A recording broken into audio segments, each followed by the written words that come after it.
ನಮಸ್ತೆ ಎಲ್ರಿಗೂ ಒನ್ ಕರ್ನಾಟಕಕ್ಕೆ ಸ್ವಾಗತ. ನೀವಿನ್ನು ನನ್ನ ಯೂಟ್ಯೂಬ್ ಚಾನಲ್ಗೆ ಸಬ್ಸ್ಕ್ರೈಬ್ ಆಗಿಲ್ಲ ಅಂದರೆ ದಯವಿಟ್ಟು ಸಬ್ಸ್ಕ್ರೈಬ್ ಆಗಿ, ನಿಮಗೆ ಹೆಚ್ಚಿನ ಅಪ್ಡೇಟ್ಗಳು ಸಿಗ್ತಾ ಹೋಗುತ್ತೆ. ರಾಮನಗರ ಜಿಲ್ಲೆಯ ಜಿಲ್ಲಾಧಿಕಾರಿ ವಿರುದ್ಧನೇ ಕುಮಾರಸ್ವಾಮಿ ಅವರು ತಿರುಗಿ ಬಿದ್ದಿದ್ದಾರೆ. ಯಾಕಂದ್ರೆ ನನ್ನ ಮೊಬೈಲ್ ಕರೆಯನ್ನ ಸ್ವೀಕರಿಸೋದಿಲ್ಲ, ನನ್ನ ನಂಬರ್ ನೋಡಿದ ಕೂಡಲೇ ಅವರು ತೆಗೆಯೋದಿಲ್ಲ. ಅಧಿಕಾರಿಗಳಿಗೆ ನಾನು ಎಚ್ಚರಿಕೆ ಕೊಡ್ತಾ ಇದ್ದೇನೆ, ಯಾರು ಒತ್ತಡ ಏರಿದ್ರು ಅಂತ ತಪ್ಪು ಮಾಡಬೇಡಿ ಅಂತ ರಾಮನಗರ ಜಿಲ್ಲಾಧಿಕಾರಿ ವಿರುದ್ಧ ಮುಖ್ಯಮಂತ್ರಿ ಕೇಂದ್ರ ಸಚಿವರಾದ ಎಚ್ ಡಿ ಕುಮಾರಸ್ವಾಮಿ ಅವರು ವಾಗ್ದಾಳಿ ನಡೆಸಿದ್ದಾರೆ. ನಿವೃತ್ತರಾದರೂ ಕೂಡ ನೀವು ತಪ್ಪಿಸ್ಕೊಳ್ಳಲಾಗಲ್ಲ. ಚಿತ್ರದುರ್ಗದ ಎಂಜಿನಿಯರ್ ಒಬ್ಬರು ಇದ್ರು, ಅಧಿಕಾರದಲ್ಲಿ ಇದ್ದಾಗ ಮುಖ್ಯ ಅಭ್ಯಂತರರಾಗಿ ಮಾಡಿದ ತಪ್ಪಿಗೆ ಈಗ ಜೈಲ್ಗೆ ಹೋಗಿದ್ದಾರೆ. ಇಡೀ ರಾಜ್ಯದ ಅಧಿಕಾರಿಗಳಿಗೆ ಹೇಳ್ತಿದ್ದೀನಿ, ಈ ಸರ್ಕಾರದ ಶಾಸಕರು ಅಥವಾ ಸಚಿವರ ಒತ್ತಡಕ್ಕೆ ಜನರಿಗೆ ದ್ರೋಹ ಬಗೆಬೇಡಿ ಅಂತ ಕೇಂದ್ರ ಸಚಿವ ಎಚ್ ಡಿ ಕುಮಾರಸ್ವಾಮಿ ಹೇಳಿದ್ದಾರೆ. ರಾಮನಗರ ಜಿಲ್ಲೆಯ ಬಿಡದಿ ಸುತ್ತಮುತ್ತಲಿನ ಒಂದು ಫಲವತ್ತಾದ ಕೃಷಿ ಭೂಮಿಯನ್ನ ರಾಜ್ಯ ಸರ್ಕಾರ ಅಕ್ರಮವಾಗಿ ಸ್ವಾಧೀನ ಮಾಡಿಕೊಳ್ಳುವುದಕ್ಕೆ ಬಿಡೋದಿಲ್ಲ, 1 ಇಂಚು ಭೂಮಿ ಸ್ವಾಧೀನಕ್ಕೂ ಅವಕಾಶ ನೀಡೋದಿಲ್ಲ ಅಂತ ಕೇಂದ್ರ ಬೃಹತ್ ಕೈಗಾರಿಕಾ ಮತ್ತು ಉಕ್ಕು ಖಾತೆ ಸಚಿವ ಎಚ್ ಡಿ ಕುಮಾರಸ್ವಾಮಿ ಅವರು ಹೇಳಿದ್ದಾರೆ. ನಮ್ಮ ಭೂಮಿಯನ್ನ ಉಳಿಸ್ಕೊಡಿ ಅಂತ ರೈತ ಮಹಿಳೆಯರು ಬೇಡಿದಾಗ ಅಕ್ಷರಶಃ ಅವರು ಒಂದು ಸ್ಪಂದಿಸಿದ್ದಾರೆ.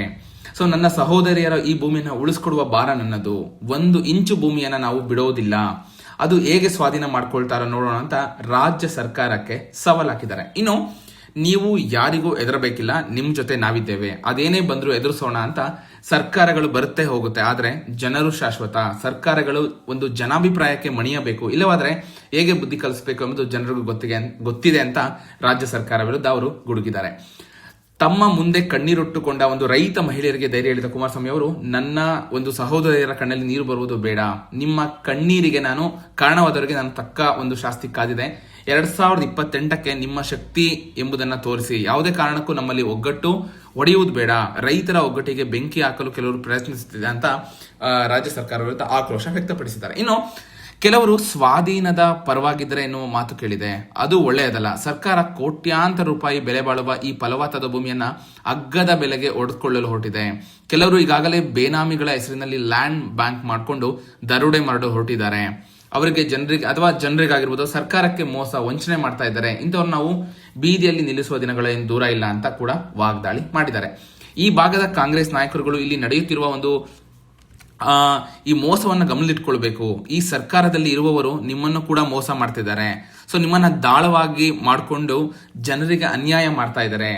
ಅಧಿಕಾರ ಯಾವತ್ತೂ ಶಾಶ್ವತ ಅಲ್ಲ ಅಂತ ಅವರು ರಾಜ್ಯ ಸರ್ಕಾರದ ವಿರುದ್ಧ ಗುಡುಗಿದ್ದಾರೆ. ಹಾಗೆ ಈ ಸರ್ಕಾರದಲ್ಲಿ ಇರುವವರು ಮಾಡುತ್ತಿರುವ ಈ ಟೌನ್ಶಿಪ್ ಬೇರೆ, ಅಂದು ನಾನು ಆಲೋಚನೆ ಮಾಡಿದ್ದ ಯೋಜನೆಯೇ ಬೇರೆ, ಅವರಿಗೂ ನನಗೂ ಹೋಲಿಕೆ ಮಾಡಬೇಡಿ. ಜನರು ಬೇಡ ಎಂದಾಗ ನಾನು ಎರಡು ಮಾತಿಲ್ಲದೆ ಅದನ್ನ ನಿಲ್ಲಿಸಿದ್ದೆ. ಆಗ ಇಲ್ಲಿಗೆ ಭೂಮಿಯ ಬೆಲೆ 1 ಲಕ್ಷದೊಳಗಿತ್ತು. ನಾನು ಅಂದು ನಿಮ್ಮೆಲ್ಲರಿಗೂ ಕೃಷ್ಣಾ ಕಚೇರಿಗೆ ಕರೆದು ಚರ್ಚೆ ನಡೆಸಿದೆ. ನನ್ನ ನೈತಿಕತೆ ಅದು, ರೈತರಿಗೆ ಒಂದು ಮುಖ ಕೊಡುವ ಧೈರ್ಯವೇ ಇಲ್ಲ ಅಂತ ಕಿಡಿಕಾರಿದ್ದಾರೆ. ನಾನು ಇವರಂತೆ ದಬ್ಬಾಳಿಕೆ ನಡೆಸಿಲ್ಲ. ಅವತ್ತು ನಾನು ಟೌನ್ಶಿಪ್ ಮಾಡೋದಿದ್ರೆ ಚೆನ್ನಾಗಿರ್ತಿತ್ತು, ಯಾರೋ ತಾಯಿ ಹೇಳಿದ್ರು. ಇವತ್ತಿನ ಭೂಮಿಯ ಬೆಲೆ ಕ್ಷಣಕ್ಕೂ ಏರ್ತಿದೆ. ಡಿ ಕೆ ಶಿವಕುಮಾರ್ ಅವರಿಗೆ ನಾನು ಹೇಳುವುದಿಷ್ಟೇ, ರೈತರ ಬದುಕಿನ ಬಗ್ಗೆ ಗೌರವ ಇಟ್ಕೊಳ್ಳಿ. ಈಗಲೂ ಟನ್ ಖರಾಬು ಭೂಮಿ ಬಗ್ಗೆ ಏನ್ ಮಾಡಿದ್ರಾ ಎನ್ನುವುದು ಗೊತ್ತಿದೆ. ಎಕರೆಗೆ 13 ಕೋಟಿ ದಂಡ ನಿಗದಿ ಮಾಡಿದ್ದು ನೆನಪಿದೆ ತಾನೆ.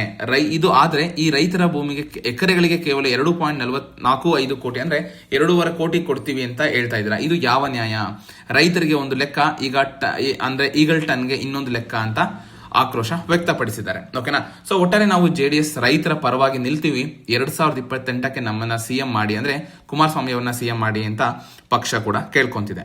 ಇದ್ರ ಬಗ್ಗೆ ನಿಮ್ಗೆ ಅನ್ಸುತ್ತೆ ಕಮೆಂಟ್ ಮುಖಾಂತರ ತಿಳಿಸಿ. ಇದೇ ರೀತಿ ಒಂದು ಹೆಚ್ಚಿನ ಅಪ್ಡೇಟ್ಗಾಗಿ ನನ್ನ ಯೂಟ್ಯೂಬ್ ಚಾನಲ್ ಸಬ್ಸ್ಕ್ರೈಬ್ ಮಾಡಿ, ಇದೇ ರೀತಿ ಸಪೋರ್ಟ್ ಮಾಡ್ತಾ ಇರಿ. ಧನ್ಯವಾದಗಳು.